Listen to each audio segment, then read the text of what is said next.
क्या नहीं बन पाएगी विजय की सरकार? क्या विजय की सरकार बनते बनते रुक जाएगी? तमिलनाडु की राजनीति में इस वक्त यही सबसे बड़ा सवाल है। एक तरफ है फिल्म स्टार से नेता बने विजय और दूसरी तरफ है बहुमत का आंकड़ा। बीच में है राज्यपाल और पीछे पीछे चल रही हैं पार्टियों की जोड़ तोड़। तो सवाल सीधा है, क्या विजय तमिलनाडु के अगले मुख्यमंत्री बनेंगे या सरकार बनाने से पहले ही मामला फंस जाएगा? आइए पूरा मामला बिल्कुल आसान भाषा में समझते हैं। तमिलनाडु विधानसभा में कुल 234 सीट है और सरकार बनाने के लिए 118 विधायकों का समर्थन चाहिए। विजय की पार्टी टीवीके ने पहले ही चुनाव में बड़ा कमाल कर दिया है, क्योंकि टीवीके को 108 सीटों के साथ सबसे बड़ी पार्टी बनकर सामने आते देखा गया है। यानी विजय की पार्टी नंबर 1 तो बन गई है, लेकिन बहुमत से थोड़ी दूर है। बहुमत के लिए चाहिए 118। अब टीवीके के पास 108 है, यानी सीधे सीधे 10 विधायकों की कमी है। अब यहाँ पे होती है कांग्रेस की एंट्री और कांग्रेस के 5 विधायक हैं। कांग्रेस ने विजय को समर्थन देने का फैसला लिया। ऊपर ऊपर से देखने में लगता है कि 108 और 5 जोड़कर 113 हो गए हैं, लेकिन मामला इतना भी सीधा नहीं है, क्योंकि विजय खुद 2 सीटों से चुनाव लड़े हैं और नियम के हिसाब से उन्हें 1 सीट छोड़नी पड़ेगी। ऐसे में टीवीके की गिनती 108 से घटकर 107 मानी जा सकती है और 107 में कांग्रेस के 5 जोड़िए तो नंबर बन जाएगा 112 और बहुमत के लिए चाहिए 118। यानी अब भी विजय को 6 विधायकों की जरूरत है और यही 6 विधायक इस वक्त तमिलनाडु की राजनीति का सबसे बड़ा खेल बन गए। विजय राज्यपाल से मिले, उन्होंने सरकार बनाने का दावा पेश किया, लेकिन राज्यपाल ने साफ कह दिया कि पहले 118 विधायकों का समर्थन पत्र लेकर आइए। यानी सिर्फ दावा करने से काम नहीं चलेगा, कागज पर बहुमत दिखाना होगा। अब यही बात विवाद बन गई। टीवीके और कांग्रेस का कहना है कि सबसे बड़ी पार्टी को मौका मिलना चाहिए। कांग्रेस ने तो राज्यपाल पर देरी करने का आरोप भी लगाया। कांग्रेस नेताओं का कहना है कि जनता ने बदलाव के लिए वोट दिया है, इसलिए विजय को सरकार बनाने का मौका मिलना चाहिए। कांग्रेस ने अपने फैसले पर बचाव करते हुए कहा कि टीवीके को समर्थन देना तमिलनाडु की लोकतांत्रिक और सेकुलर हित। कांग्रेस का यह भी कहना है कि बीजेपी और आरएसएस जैसी ताकतों को दूर रखने के लिए फैसला लिया गया है, लेकिन डीएमके इस फैसले से बुरी तरह नाराज है, क्योंकि कांग्रेस पहले डीएमके के साथ थी, अब कांग्रेस विजय के साथ खड़ी हो गई है। डीएमके ने कांग्रेस के फैसले को छोटी सोच वाला फैसला बताया। डीएमके का आरोप है कि कांग्रेस ने अपने साथियों को धोखा दिया है। डीएमके का यह भी कहना है कि कांग्रेस पर भरोसा करना मुश्किल है।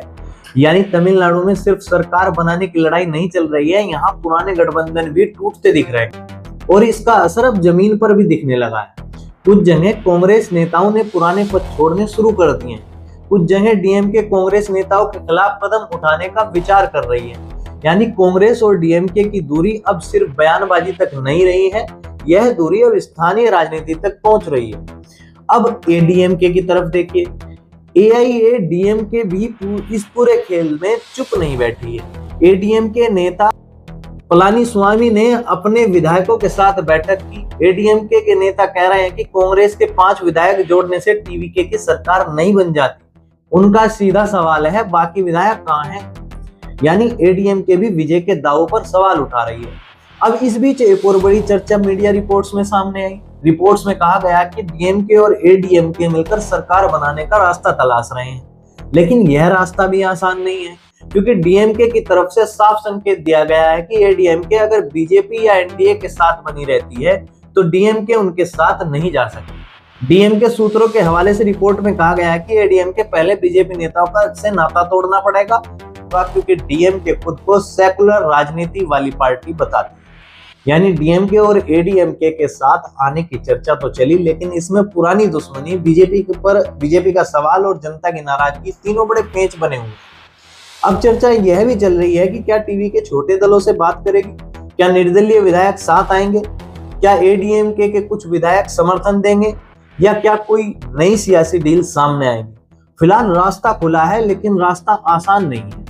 वीसीके ने भी अपना रुख साफ नहीं किया है।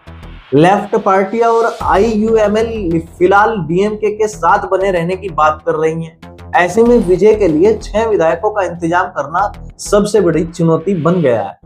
इस बीच एक और बड़ा बयान कमल हसन की तरफ से आया। कमल हसन ने कहा कि विजय को सरकार बनाने का मौका मिलना चाहिए। उन्होंने संविधान और सुप्रीम कोर्ट की बात भी याद दिलाई। उनका कहना है कि जनता के जनादेश का सम्मान होना चाहिए। यानी अब मामला सिर्फ नंबर का नहीं रह गया है, अब सवाल यह भी बन गया है कि सबसे बड़ी पार्टी को पहले मौका मिलना चाहिए या नहीं।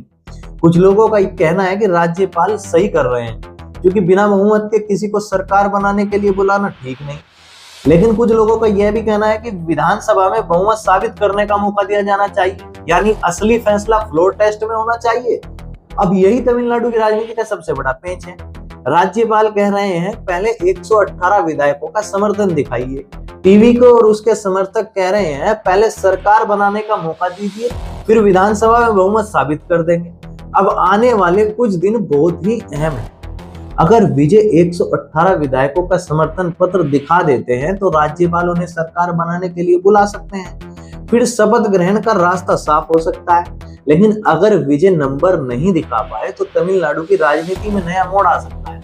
हो सकता है कि किसी दूसरी पार्टी या गठबंधन को मौका मिले, हो सकता है फ्लोर टेस्ट की मांग तेज हो, और अगर कोई भी बहुमत साबित नहीं कर पाया, ये राजनीतिक संकट और लंबा खिंच सकता है। यहाँ एक बात साफ समझिए, विजय की जीत अपने आप में बहुत बड़ी जीत है, क्योंकि तमिलनाडु की राजनीति लंबे समय से डीएमके और एडीएमके के बीच घूमती रही, लेकिन विजय ने पहली बार में इस पूरी राजनीति को हिलाकर रख दिया है। देखिए, युवा वोटर और बदलाव की उम्मीद, स्टार पावर और नई राजनीति का नारा, इन सब ने मिलकर विजय को सत्ता के दरवाजे तक पहुंचा दिया है। लेकिन दरवाजे तक पहुंचना एक बात है और दरवाजा खोलना दूसरी बात, और वह दरवाजा 118 विधायकों की चाबी से ही खुलेगा। फिलहाल विजय जनता के बीच बड़े नेता बनकर उभरे हैं, लेकिन मुख्यमंत्री बनने के लिए उन्हें विधानसभा का पूरा बहुमत दिखाना ही पड़ेगा। यही उनकी आखिरी परीक्षा है। अब देखना यह है कि विजय ये 6 विधायक कहां से लाते हैं। क्या कोई छोटा दल उनका साथ देगा या निर्दलीय विधायक उनके साथ आएंगे? क्या एडीएमके से कोई रास्ता निकलेगा या फिर पूरा मामला एक बड़े सियासी संकट में बदल जाएगा? तो कुल मिलाकर बात इतनी है, विजय तमिलनाडु की राजनीति के सबसे बड़े खिलाड़ी बनकर उभरे हैं। उनकी पार्टी सबसे बड़ी पार्टी तो बन गई है, कांग्रेस भी उनके साथ आ गई है।